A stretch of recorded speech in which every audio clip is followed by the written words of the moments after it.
moi, je me définis vraiment comme une introvertie, puis j'ai vraiment dit à mon équipe que je vivais un peu ma revanche en ce moment, là. J'ai appelé ça la revanche des introvertis parce que il y a moins de bruit, il y a moins de... Tu sais, d'abord, je pense que c'est moins difficile pour les introvertis de rester un peu à l'intérieur, là, d'être chez nous, Clairement. de voir moins de monde. Donc ça, voilà, j'ai appelé ça comme ça. J'ai pas la sensation qu'il y a plus d'isolement. Au contraire, j'ai même l'impression que on a d'autres voix qui ont réussi à émerger. Parce qu'il y avait moins de bruit, parce qu'il y avait d'autres canaux de communication qui n'étaient plus seulement est-ce qu'on se croise dans le bureau, est-ce qu'on parle plus fort en réunion, est-ce qu'on prend plus de place. Je pense que le fait de pouvoir avoir plus de canaux écrits, plus de communication asynchrone, dont on entend beaucoup parler maintenant avec le confinement, moi, j'ai l'impression que ça a permis à d'autres voix de prendre un peu plus de place de façon qui leur convienne. Vous écoutez La Talenterie, votre meeting du vendredi.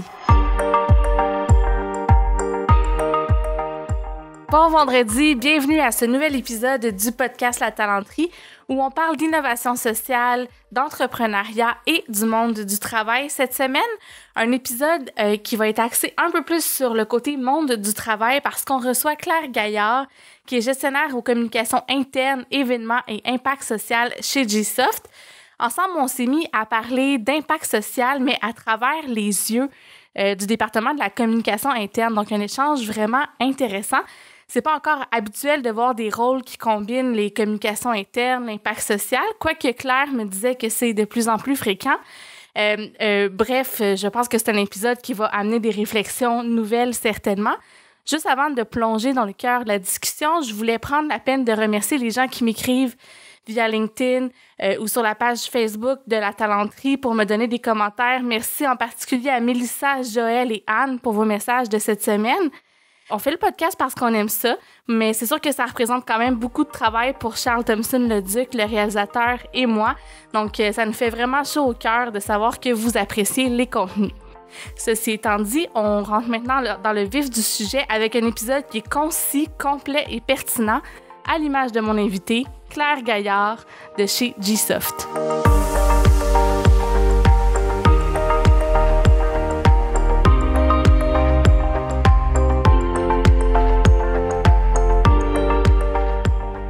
Claire, allô? Allô? Ça va bien? Ça va bien, toi? Oui, super. Merci d'avoir accepté mon invitation. Je suis super contente de te recevoir. On va parler un peu de toi avant de plonger dans le vif du sujet. Donc, en ce moment, tu es gestionnaire aux communications internes, événements et impact social chez Gsoft. Ouais. Puis tu as j'allais dire un lourd passé, mais disons un riche passé en communication. Tu as été conseillère principale communication, santé, bien-être, entre autres, chez CGI. Tu as aussi été directrice des communications dans plusieurs entreprises. Tu as même eu ton entreprise, si j'ai bien compris, en fouillant un peu sur toi. Oui, une boîte de consultation en communication. Puis tu faisais aussi de la concertation publique, est-ce que ça se peut? Oui, j'ai commencé en concertation publique, tout ce qui était consultation sur des gros projets d'aménagement du territoire. Oh, wow! Puis tu as été rédactrice, tu as été journaliste, donc disons que tu as quand même fait beaucoup de choses. J'ai même vu un TED Talk que tu as donné qui était super intéressant sur Libérons nos identités, où tu parlais de diversité, d'inclusion et du vivre ensemble. Ouais. Ça date déjà quand même de quelques années, fait qu'on voit que ça fait un bon moment que ces sujets-là t'habitent et t'intéressent. C'est vrai. C'est la première fois, par contre, que c'est officiellement dans mon rôle. Ça a toujours été, moi, j'ai un double parcours, tu l'as dit, en communication et journalisme. Fait que l'information, ça a toujours été au cœur de ce que je faisais. Puis j'ai beaucoup été impliquée en diversité, en inclusion. C'est la première fois que ça fait partie officiellement de mon rôle au travail. Bien, puis tu vois, ça m'amène à ma première question. J'avais envie de te demander comment tu le vis un peu, le fait d'avoir deux chapeaux, parce que là, bon, tu parles de ton double parcours, mais en ce moment, tu as aussi deux chapeaux. On l'a nommé d'entrée de jeu, là, tu t'occupes de tout ce qui est communication interne, mais aussi impact social. Comment tu arrives à concilier un peu les deux rôles? Puis c'est plutôt rare qu'on voit un peu cette forme de combinaison-là, donc... Ben, en fait, ça se voit de plus en plus. Ça commence à émerger beaucoup. Ceci dit, j'ai pas complètement les deux chapeaux parce que je suis vraiment gestionnaire de l'équipe, ce qui fait que il y a une personne dans mon équipe qui a plus le rôle de s'occuper d'être responsable de l'impact social. Donc, dans le quotidien, c'est pas moi qui mène le show, comme on peut dire. Mais donc, dans le quotidien, je m'occupe vraiment plus de la com interne. Ceci dit, je suis gestionnaire de l'équipe qui va travailler sur l'impact social et sur les événements.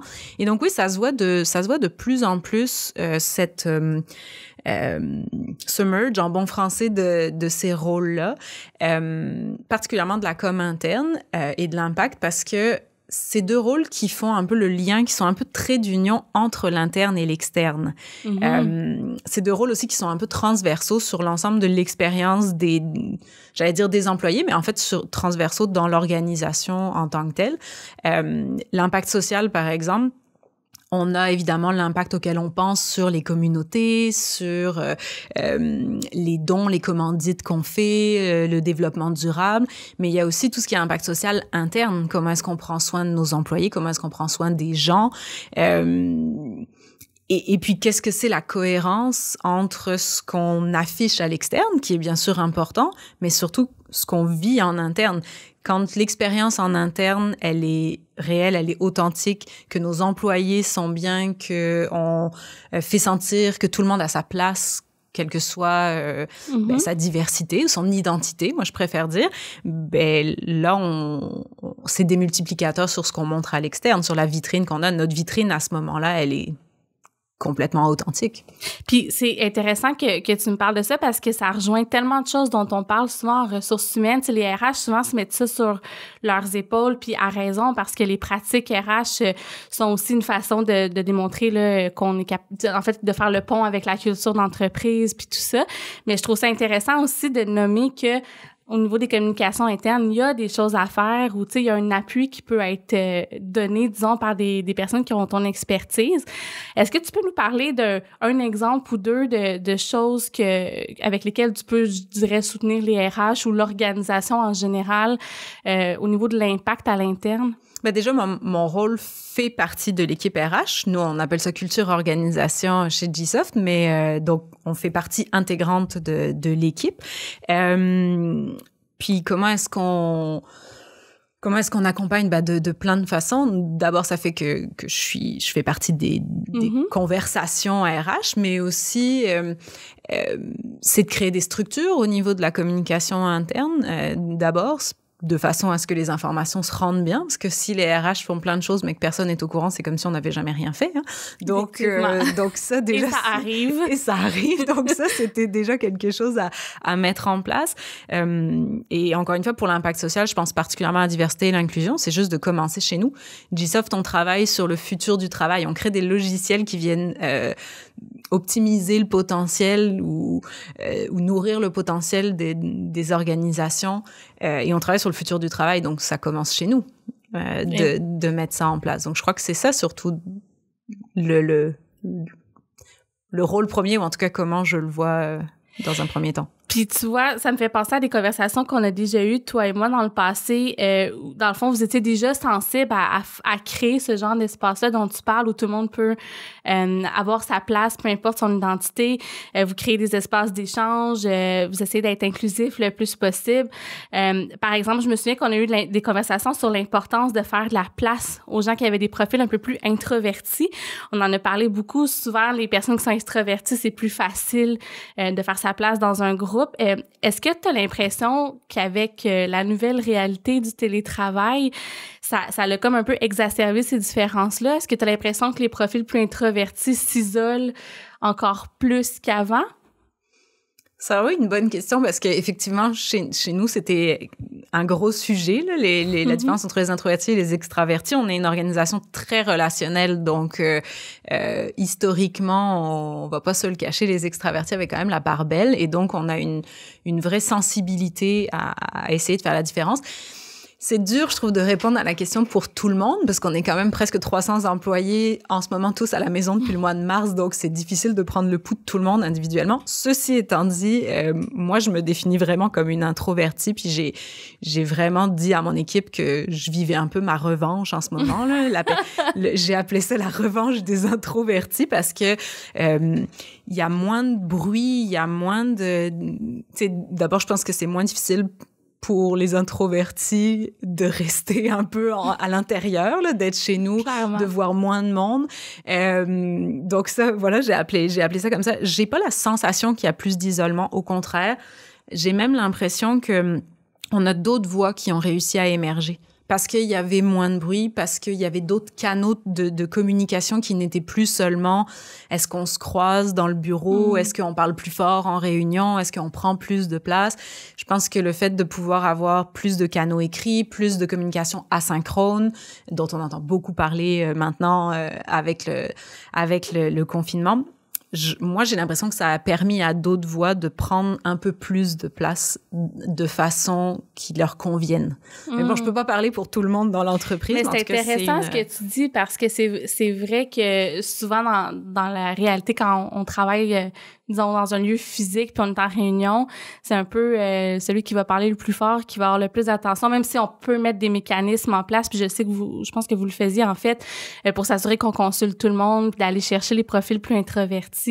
Mais c'est vrai que d'avoir d'autres canaux où là tout le monde devient un peu égal, ça peut, j'imagine. Est-ce que tu as l'impression que ça a même réduit un peu les écarts ou J'espère, en tout cas, j'espère. Ce que je trouve en communication aussi, c'est que ça a réduit un peu tous les bruits de corridor. Ça a comme ramené les gens à un niveau d'information plus, j'allais dire équitable, mais en tout cas au moins homogène, c'est-à-dire que c'est sûr qu'on peut pas avoir 2-3 personnes qui restent à la fin d'un meeting pour peut-être refaire un peu la réunion qui vient de se passer. On sait que ça arrive régulièrement, ou des gens qui se voient dans la vie de tous les jours, ou qui vont prendre un café ensemble, ou qui lunchent ensemble, puis qui là reviennent sur quelque chose qui a été discuté. Ça met le doute, ça fait changer un petit peu de perspective. Là, je dirais que les moments sont beaucoup plus définis et qu'on a moins ces opportunités d'échanges informels ou de discussions de corridor. Et donc, moi, j'ai l'impression, ou en tout cas, j'ai l'espoir, pour la communication pure, que ça ait mis tout le monde un peu au même niveau d'information. C'est un bon point, parce qu'en communication, il y a plusieurs types de médiums, puis on essaie toujours d'en avoir qu'il y a une uniformité de message dans les organisations, justement pour que tout le monde ait accès au même message, au même niveau d'information.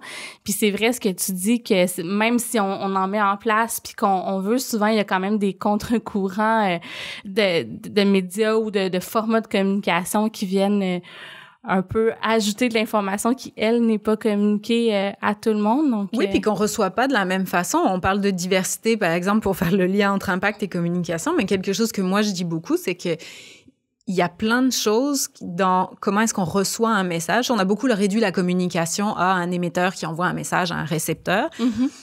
Puis le message, on peut très, très bien le travailler, mais la vérité, c'est comment est-ce qu'on reçoit un message.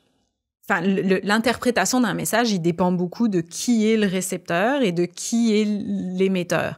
Fait qu'il y a une multitude de possibilités de mauvaises interprétations ou d'émotions qui rentrent là-dedans. Donc, et je pense que l'écrit aussi, le fait qu'on prenne plus de temps, que parfois on est moins dans le réactif, ou en tout cas on essaye, parce qu'on fait quand même encore beaucoup de réunions, Zoom, Teams, où on se voit, mais je pense que ça permet aussi, quand on a à l'écrit, de prendre le temps de réfléchir, d'avoir comme une sorte de step back sur ce qu'on transmet comme information versus la rapidité à laquelle parfois ça peut sortir oralement. Donc, moi, j'ai l'espoir, en tout cas, que ça apporte du bon aussi.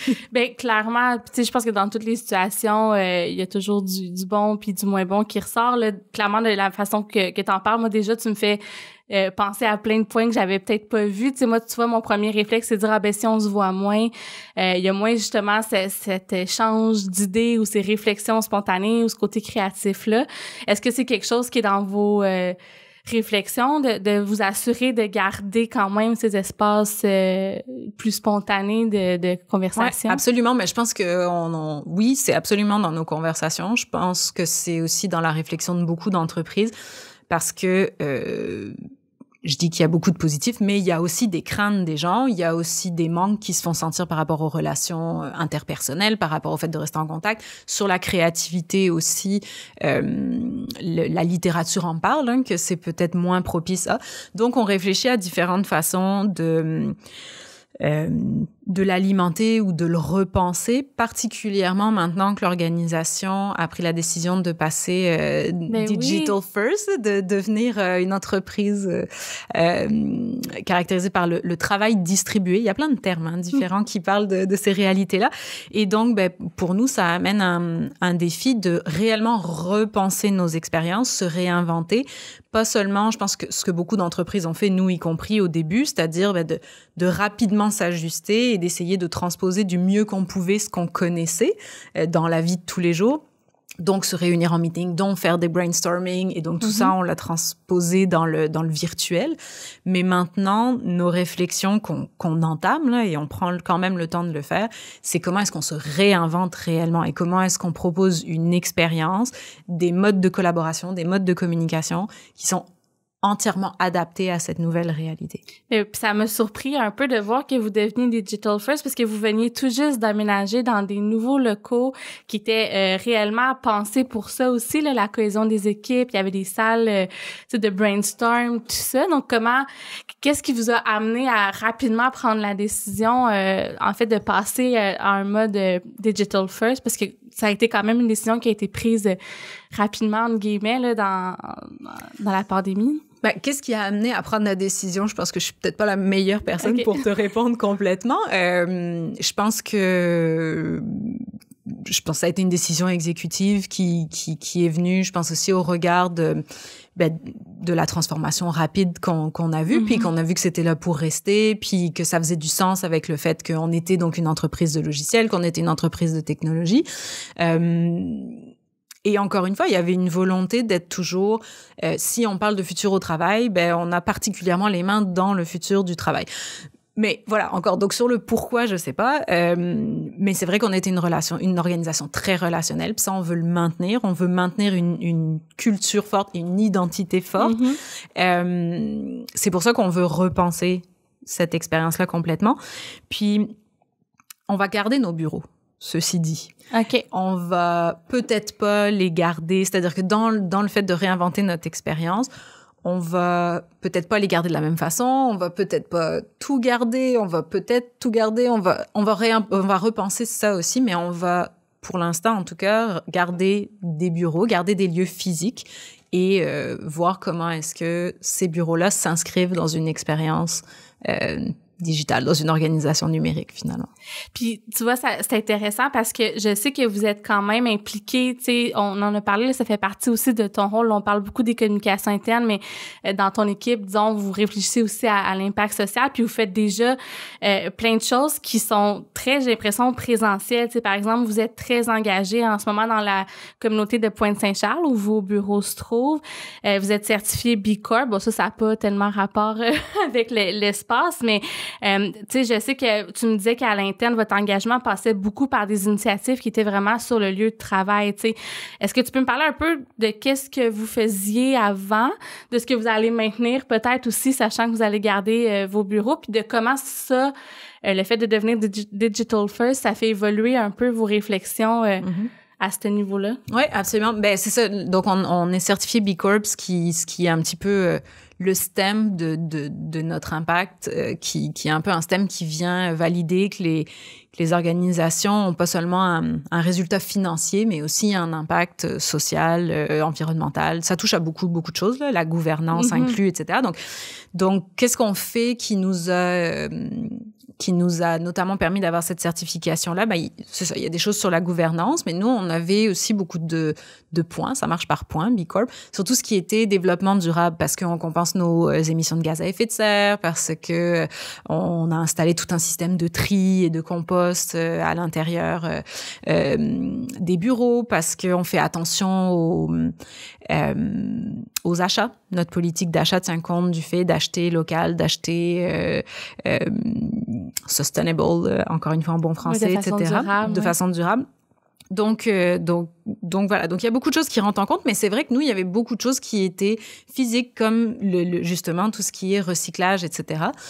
On avait des liens avec la communauté. Notre compensation des gaz à effet de serre, aujourd'hui, la question se pose, si on veut continuer à mener cette pratique-là, comment est-ce qu'on mesure le réel impact aujourd'hui sur l'environnement de GSoft, sur l'environnement de la part de GSoft, alors que tout le monde est de la maison.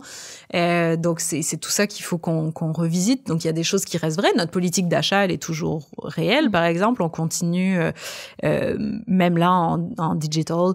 Quel exemple j'ai de ces derniers mois? On avait l'habitude on a un événement qui est annuel chez GSoft, qui est le barbecue annuel de l'organisation. Cette année, on s'est assuré, on a fait livrer un petit barbecue éco-responsable, compostable ou recyclable, ou les deux, du restaurant Palme, par exemple. Donc, pour ne pas les citer, pour ne pas leur faire de la pub. Mais voilà, qui est un restaurant, qui est un petit resto dans le village gay de Montréal, tenu par des personnes des communautés noires. Et pour nous, c'était super important d'aller vers un petit resto, pas un grand traiteur, de continuer à ce que ça soit fait en proximité avec les communautés dans lesquelles on vit. Très cool. Puis ça, vous avez fait livrer ça à tous les employés. On a fait livrer ça à tous les compagnies. Ouais, à tous les employés de la compagnie. Puis, c'est ça. Pour le coup, Palme avait vraiment un concept de barbecue qu'ils ont fait cet été. Et donc, pour nous, c'était le lien évident. Donc, c'est une belle façon de continuer à faire vivre votre culture puis créer des espaces d'échange informels entre les gens, parce que j'imagine qu'avec ça, il y a eu un événement ou une certaine rencontre virtuelle qui a eu lieu. Oui, on a fait un petit moment de réunion, mais relativement court, parce qu'on s'est aussi rendu compte que ce que les gens ont besoin maintenant, c'est de déconnecter. Fait que, il faut trouver cet équilibre-là entre continuer des événements, continuer de faire des choses en virtuel et en même temps de permettre aux gens de déconnecter. Tout à l'heure, on parlait un petit peu des inquiétudes que les gens pouvaient avoir ou des défis que les gens pouvaient rencontrer en étant comme ça à distance. Il y a évidemment le lien social, mais il y a aussi la déconnexion, l'équilibre entre la vie personnelle et la vie professionnelle. Maintenant, on travaille littéralement où on vit, puis on vit où est-ce qu'on travaille. Là. On ne sait pas trop dans quel sens ça va. Clairement. Donc ça fait aussi partie des préoccupations. Donc, on apprend aussi qu'il faut qu'on arrive à faire moins parfois et à moins solliciter les gens en virtuel, parce que finalement, le besoin, c'est ça. Les gens ont besoin de se voir et en même temps, les gens ont besoin de déconnecter. Donc, c'est un équilibre à trouver.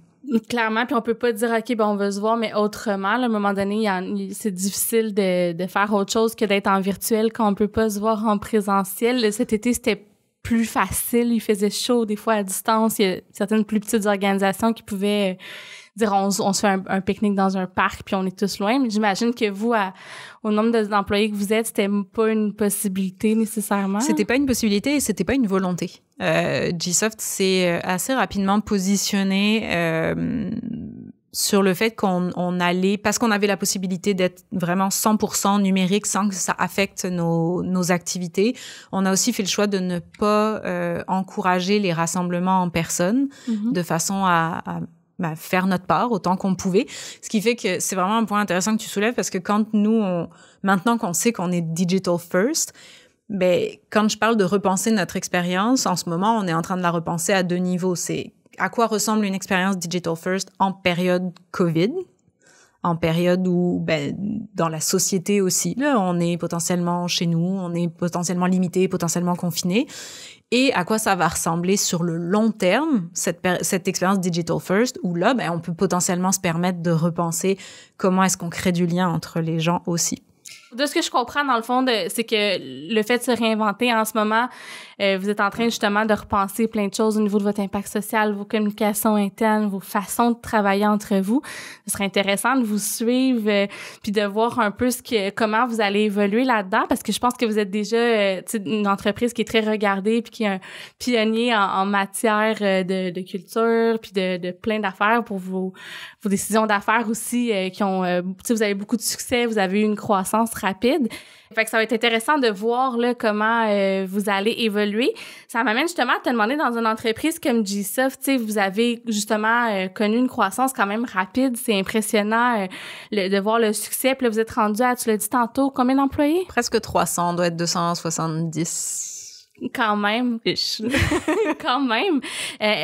Puis est-ce que ça demande un peu le fait d'avoir une croissance rapide, est-ce que ça a eu un impact sur votre culture ou est-ce que ça vous demande de repenser un peu au niveau des communications internes, comment vous fonctionnez? Oui, ben absolument. D'abord parce que quand on parle, je pense qu'on n'est vraiment pas les seuls dans cette situation-là. Il y en a qui sont peut-être en train de vivre ce défi-là, puis d'autres qui y arrivent. Mais évidemment, quand on est une toute petite entreprise, ben, c'est très facile de taper sur l'épaule de son collègue, d'avoir quelque chose de très interpersonnel, pas tant structuré, pas très formalisé, avec des procédures pas trop standardisées. Puis ben, quand on grossit, on se retrouve à devoir peut-être s'organiser un petit peu plus, justement pour éviter un peu ce qu'on évoquait tout à l'heure, d'avoir parfois différents niveaux de communication en fonction de qui tu connais dans l'entreprise. C'est des choses qu'on a connues aussi en fonction de qui tu connaissais dans l'entreprise ou depuis combien de temps est-ce que tu étais là. Tu avais peut-être une meilleure connaissance des fonctionnements, tu avais peut-être accès à plus d'informations parce que les choses se font de façon plus informelle. Donc là, le gros défi pour les entreprises qui évoluent en taille comme ça, et particulièrement en communication, c'est de trouver le juste milieu, encore une fois, entre le côté informel, le côté convivial, le côté chaleureux, très, très humain, et le côté plus formel, plus standardisé, potentiellement plus centralisé, au bon sens du terme, là, pas au sens, mais au sens où on sait que l'information, et il y a pas 50 informations différentes qui circulent, il y a juste la bonne information, la vérité qui circule. Donc ça, c'est évidemment quelque chose d'important. C'est quelque chose sur lequel on réfléchit encore plus maintenant avec la nouvelle réalité. Puis je trouve que c'est quelque chose dont je parle beaucoup avec mes collègues, mais le COVID a amené beaucoup de buzzwords dans la sphère de la communication. Tu sais, au début, on est partis tous en confinement au mois de mars, puis on a entendu « faut surcommuniquer », puis moi, j'étais comme pas sûr qu'il faut surcommuniquer. Par contre, il faut mieux communiquer, il faut faire attention à communiquer régulièrement, il faut faire attention à communiquer avec transparence. Puis quand je dis avec transparence, c'est pas forcément tout dire tout le temps à la seconde, c'est d'être transparent sur qu'est-ce qu'on sait réellement, puis qu'est-ce qu'on n'est pas encore sûr, tu sais, qu'est-ce qui a encore matière à changer, sur quoi on a encore de la flexibilité, etc. Fait que surcommunication, ça a été un des buzzwords qu'on entend moins maintenant. Maintenant, c'est beaucoup asynchrone. Je l'ai dit tout à l'heure. Tu sais, là, on voit que ça dure, le fait d'être à distance, le fait d'être numérique, le fait d'être virtuel. Donc là, on dit, là, maintenant, il faut passer en asynchrone. Oui, mais attention, parce qu'une fois qu'on fait tout asynchrone, mais là, on casse le lien, puis on n'a plus de lien. Puis là... Peux-tu juste le définir, juste si c'est pas clair? L'asynchrone, en fait, c'est un excellent point, c'est que chaque entreprise devrait définir à quoi ça ressemble l'asynchrone, puis est-ce que tu veux être complètement, c'est-à-dire, est-ce que on se parle plus jamais, puis on met tout par écrit, puis que l'information est disponible tout le temps? Fait que la communication asynchrone, c'est surtout basé sur le fait que l'information peut se retrouver même si tu as manqué le moment chaud. C'est-à-dire que si tu n'étais pas à la réunion qui parlait de ce sujet-là, toute l'information est quand même disponible. Fait que ça serait des versions qu'on aurait d'asynchrone. Et ça, c'est le nouveau buzzword aussi, où là, on a tendance à aller vers ça. Puis là, c'est aussi intéressant de voir que les gens sont prêts à l'essayer. En tout cas, nous, dans notre cas, je trouve que ça se voit beaucoup. Donc là, les gens parfois se disent, OK, là, on l'a jamais fait comme ça, mais c'est pas grave, on essaye asynchrone, on va voir ce que ça va donner. Il y a aussi, encore une fois, des enjeux qui vont être amenés à ça, dont la rupture du lien, dont le fait que si je t'envoie juste un texte, je sais pas comment est-ce que tu le reçois, je sais pas si tu as compris la bonne chose, je sais pas. Fait que comment est-ce qu'on s'assure de toujours quand même maintenir ce côté bilatéral, voire multilatéral de la communication, même dans une structure asynchrone. C'est vraiment cool parce que c'est vrai parce que j'imagine aussi que là t'en as parlé tantôt, tu sais, le mélange entre la vie personnelle puis la vie professionnelle est réel. Fait qu'en ayant des communications asynchrones où l'information est disponible, ben, j'imagine que ça facilite un peu pour ceux qui ont par exemple des enfants à la maison où ils peuvent pas toujours travailler dans les mêmes heures que les autres. Puis ça a été vraiment c'est encore là, un problème. On voit qu'il y a beaucoup de gens qui vivent cette difficulté-là. T'as-tu l'impression que ça a été moins dur pour vous, justement, parce que vous aviez mis des canaux de communication en place qui tenaient compte, je dirais, de cette nouvelle réalité de télétravail? Je pense pas que ça a été moins dur parce que je pense que l'adaptation, elle a été là pour tout le monde puis qu'on a tous, même au niveau individuel, des niveaux de résistance différents. Tu sais, il y a aussi tout ce qui est... je sais pas, travailler sur un projet puis commenter un document en direct, tu sais, de la même façon que avant le COVID, tout le monde n'était pas aussi confortable avec, je sais pas, c'est les corrections apparentes dans les documents Word, par exemple. Mais moi, j'avais des collègues, fut un temps, je parle même pas chez Gsoft, mais j'ai déjà eu des collègues qui étaient pas du tout à l'aise avec cette fonctionnalité-là, alors qu'elle était un peu basique pour les gens de communication, finalement. Ouais. Et ben là, on est un petit peu pareil. Là, tout d'un coup, les gens peuvent, on a plein de choses où on peut communiquer en temps réel, commenter des choses en temps réel, être plusieurs sur un document, travailler sur les mêmes interfaces. Ben, on a tous plus ou moins des niveaux de capacité d'absorption qui sont différents avec ces outils-là. Et puis encore une fois, comment est-ce qu'on s'assure que on se comprend bien, qu'on est sur la même longueur d'onde, que la façon dont j'ai écrit mon commentaire, c'était peut-être clair dans ma tête, mais ça l'était peut-être pas quand je l'ai écrit. Donc, non, je pense que pour tout le monde, c'est de l'adaptation différente. Puis, je suis venue j'ai trouvé que c'était très bien écrit sur les communications en général, sur les défis qu'on rencontre, sur la fonction de communication interne. C'est pas de moi du tout, c'est un article que j'ai lu de Capcom, qui est un organisme sur la communication publique français.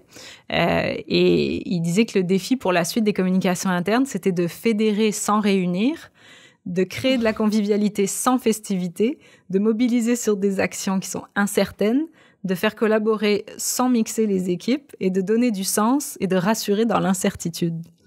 Et je pense que ça donne moi, j'ai trouvé ça, en tout cas, très beau.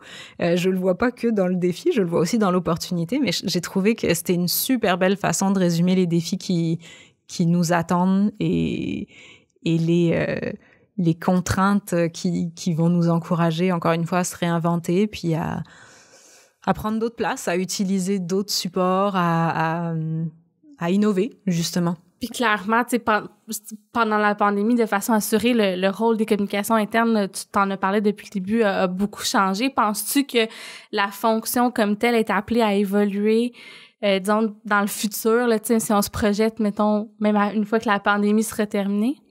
Ben, j'espère qu'elle est amenée à évoluer. Point, avec ou sans COVID. J'espère qu'on continuera à évoluer tout le temps. Mais ce qui est sûr, ça aussi, je pense que c'était indiqué dans l'article que je viens de citer, mais ce qui est sûr, c'est que la pandémie, elle a fait place, elle a donné plus de visibilité à des fonctions dans les entreprises qui étaient plus en coulisses. Donc oui, les ressources humaines que tu évoquais au début, la communication interne, qu'en général, on voit pas, là, qui a même plutôt été la mal aimée et la mal réputée de toutes les communications pendant très, très longtemps. Je pense que ça a mis en valeur le côté un peu plus stratégique que ces fonctions-là, elles avaient pour maintenir l'engagement, pour maintenir le lien, pour s'assurer que l'information, elle circule comme il faut, pour s'assurer qu'on crée de la cohérence dans l'expérience qu'on fait vivre. Donc, je pense qu'il y a plein, pas seulement la communication interne, mais je pense qu'il y a plein de rôles plus coulisses qui ont eu plus de visibilité, dont on a mieux compris l'utilité. Ça, j'espère que ça va durer et j'espère que ça va permettre de donner à ces rôles-là plus de flexibilité, plus de marge de manœuvre dans le futur et que ces rôles-là, nous, on va s'accorder aussi, encore une fois, d'être plus innovants. Si on passe moins de temps à défendre un business case pour avoir un peu plus de budget ou pour oser utiliser un outil ou une plateforme qui est peut-être pas initialement pensée pour les coms internes, pour les ressources humaines ou peu importe, je pense qu'on peut faire des belles choses Et je pense qu'on va se l'autoriser maintenant que les gens comprennent potentiellement mieux à quoi on sert dans une organisation. Ça ferme parfaitement la boucle avec ce que tu évoquais tantôt, puis c'est drôle en t'écoutant. Puis t'as raison, là, la communication interne est souvent un peu mal aimée ou plus discrète dans une organisation. Ça me fait un peu penser au parallèle avec des comportements plus extravertis versus plus introvertis, où tu disais qu'il y avait des nouvelles voix qui ont émergé. Ben, je pense que ça peut s'appliquer clairement à certaines fonctions. T'as raison. Oui, puis ça s'appliquait... on a toujours dit, pour faire de l'inclusion, il y a une façon aussi de faire de l'inclusion, c'est de proposer une diversité de possibilités. Parce que tout le monde n'a pas les mêmes besoins, tout le monde part pas du même niveau, tout le monde n'a pas la même capacité d'absorption, tout le monde n'est pas à l'aise avec les mêmes choses, ce qui fait que même sans le COVID, une des choses qu'on pouvait faire, c'était de toujours penser à différentes façons, différents canaux par lesquels l'information arrive, différents types d'événements qu'on organise, différentes expériences qu'on offre aux gens à l'intérieur d'une organisation. Et donc, je crois que ça revient en fait toujours un peu à ça, à la pluralité de l'offre qu'on donne, de façon à ce que le plus de gens possible puissent s'y retrouver, tout en gardant une cohérence, tout en gardant, pour Gsoft, c'est quelque chose d'important, et je pense pour les organisations en général, tout en gardant un peu sa patte, sa culture, sa couleur. Donc, l'idée, c'est pas parce que je pense que c'est ce qui fait peur aussi parfois, de créer un peu du particularisme, tu sais, puis d'aller vers des choses trop individuelles, mais de la même façon qu'on a fait du one size fits all pendant très longtemps. Puis clairement, ça fonctionnait pas pour tout le monde. Je pense que l'idée, c'est pas de se jeter dans l'extrême inverse, mais c'est de trouver un juste milieu où il y a de la diversité dans l'offre, il y a de la diversité d'opportunités, où les gens peuvent se retrouver. Et les gens sont très ouverts à ça. Je pense qu'il faut pas croire que les gens s'attendent nécessairement à ce qu'on fasse quelque chose de parfaitement moulé, personnalisé pour chaque individu. Je pense juste que quand les gens voient la bonne volonté et les efforts que fait une organisation pour offrir au moins un petit panel de choses différentes, je pense que les gens l'apprécient et à ce moment-là sont beaucoup plus ouverts j'allais dire à faire des compromis, mais j'aime pas trop ce mot-là, mais en tout cas à savoir que tout sera pas parfait, mais qu'on a la volonté qu'encore une fois, on a l'authenticité de ce qu'on fait. Puis ça les implique, j'imagine, dans le processus aussi, à partir du moment où tu présentes quelque chose qui est pas parfait, pas final, pas défini, qui est en mode test, mais les gens peuvent se l'approprier, donner de la rétroaction, donc j'imagine que ça contribue à faire en sorte que les gens se l'approprient puis soient ouverts. Absolument, entre autres, puis faut pas se voiler la face, on peut pas toujours faire ça, on peut pas tout soumettre à la consultation, on peut pas, mais encore une fois, si on est très clair sur, voilà ce qui n'est pas négociable, voilà le carré de sable qu'on a, puis à l'intérieur de ce carré de sable, voilà la marge de manœuvre, voilà l'autonomie qu'on a. Je pense que en matière de créativité, justement, que tu évoquais tout à l'heure, juste ça peut faire des miracles. Juste le fait, parfois on pense que la créativité, c'est de casser toutes les barrières. Je pense que l'inverse est aussi vrai, c'est que si on connaît exactement quelles sont nos limites, quel est notre carré de sable, encore une fois, mais je pense que là, on peut se montrer d'autant plus créatif quand on est très au courant des outils qu'on a en main, qu'on a à notre disposition. Écoute, je trouve ça super rafraîchissant de t'avoir reçu aujourd'hui puis qu'on en ait discuté ensemble. Merci beaucoup. Souvent, ce qu'on entend, c'est plutôt des craintes. Je trouve ça le fun de voir que toi, tu soulèves le côté opportunité aussi du fait qu'on soit tous à la maison et puis qu'on travaille de chez nous. On entend souvent, tu sais, au niveau des communications, je parle, là, on entend plutôt des craintes, des pertes d'opportunités. Donc, c'est le fun de voir que comme tu l'évoquais, il y a comme deux côtés à une médaille, puis il y a des nouvelles façons d'aborder les choses. Donc, je te remercie pour ça. Je trouve que ça fait comme du bien. Merci beaucoup. Je pense qu'il faut regarder les deux côtés, ceci dit, mais c'est justement en les regardant, je suis vraiment en regardant les côtés plus difficiles, en regardant les limitations que ça amène, en acceptant de les regarder, que là, on peut trouver. Mais merci beaucoup pour l'opportunité, c'était vraiment le fun. Merci à toi. On va inviter les gens aussi à suivre Gsoft sur les réseaux sociaux, vous partagez souvent du contenu hyper intéressant qui n'est pas forcément lié aux communications internes, mais qui c'est très diversifié quand même. Vous êtes très présent. Puis j'invite les gens à te suivre aussi sur LinkedIn. Est-ce que tu partages des choses des fois ou? Oui, ben il faudrait que j'en partage plus. Je prends cet engagement-là. Donc, on va inviter les gens à aller suivre ton profil. Comme ça va te forcer. Exactement. Merci encore une fois. Merci beaucoup. Bonne fin de journée. Bye. Bye bye.